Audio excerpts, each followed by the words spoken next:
उत्तर 24 परगना जिले के प्रसिद्ध पर्यटन केंद्र टाकी में अवैध निर्माणों के खिलाफ प्रशासन ने कड़ा रुख अपनाया है। जिलाधिकारी के निर्देश पर टाकी नगर पालिका को आगामी 7 दिनों के भीतर इच्छामती नदी के तट पर बने कई अवैध होटलों को ढहाने का नोटिस जारी किया गया है। साल 2007 के नगर पालिका कानून के तहत टाकी नगर पालिका और इस प्रॉपर्टी नाबाद थाने को इन अवैध ढांचों को तोड़ने के निर्देश दिए गए हैं। भारत और बांग्लादेश की सीमा पर स्थित टाकी एक प्रमुख पर्यटन स्थल है। आरोप है कि पिछली सरकार के समय से ही इच्छामती नदी के किनारे सिंचाई विभाग की जमीन पर कब्जा करके कई अवैध होटल, रेस्तरां और गेस्ट हाउस बनाए गए थे। स्थानीय आम नागरिकों से लेकर टाकी के जमींदार परिवारों के सदस्यों ने इस पर बार बार आपत्ति जताई थी। चूंकि इनमें से कई होटल सत्ता पक्ष के प्रभावशाली नेताओं और पार्षदों से जुड़े थे, इसलिए लंबे समय तक इन पर कोई कार्रवाई नहीं हो सकी थी। टाकी नगर पालिका के चेयरमैन सोमनाथ मुखर्जी ने बताया, हमने पहले ही 56 संपत्तियों के अवैध दस्तावेज मांगे हैं और अवैध होटलों को चिन्हित करने का काम चल रहा है। শুনছি নোটিশ পাঠিয়েছে, তাদের কাছে পেপারপত্র দেখছে। এবার কিন্তু সবটাই না কেমন একটা যেন টাকি আসনাবাদটা হচ্ছে আমাদের এটা দুর্নীতির আখড়া। সেখান থেকে কেমন একটা সাইলেন্ট বিষয় চলছে।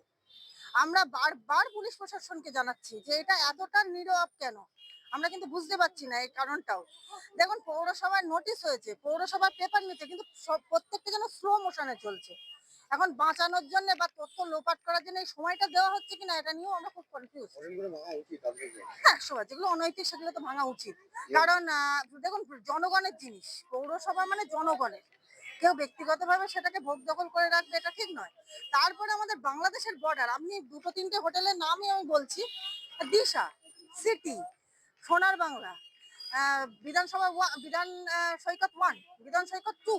টাকি রোড দেখছেন, এই টাকি রোডও টাকির জমিদারদের তৈরি তৎকালীন সময়ে। কাজে এই যে সামগ্রিকভাবে এই উন্নতির জায়গাটা, এই জায়গাটাতে শিক্ষার কিছু হতে পারতো, আরো উন্নতি, শিক্ষার একটা কি বলা হয় ওই কেন্দ্র হতে পারতো, আধুনিক শিক্ষা নবজাগরণ ঘটতে পারতো।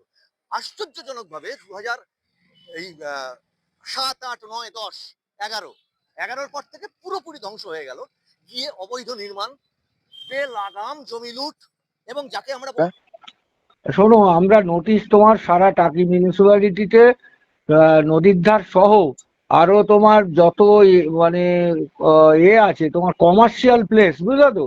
হ্যাঁ, কারোর ব্যবসায়িক প্রতিষ্ঠান আছে, কারোর হচ্ছে অন্য বিজনেস আছে, কিন্তু তাদের প্রত্যেককে আমরা 56টার বেশি নোটিশ দিয়েছি, বুঝলে তো? আচ্ছা, এবার নোটিশ দিয়ে আমরা তাদের কাছে তাদের উপযুক্ত যা ডকুমেন্টস, সেই ডকুমেন্টস আমরা জমা করতে বলেছিলাম পৌরসভায়। আচ্ছা, এবার যাদের আছে অনেকেই করেছে জমা। এবার আমরা সেটা ভেরিফাই করে দেখছি যে কাদের সঠিক আছে, কাদের ভুল আছে, কারো বাড়িয়েছে কিনা প্ল্যানের ছাড়া, এইগুলো দেখা হয়েছে। হয়ে তার যে রিপোর্ট আমরা চিফ সেক্রেটারি এবং ডিএম আমাদের কাছে জানতে চেয়েছিলেন, ওগুলো আমরা পাঠিয়েছি আর নোটিশ দেওয়া হয়েছে।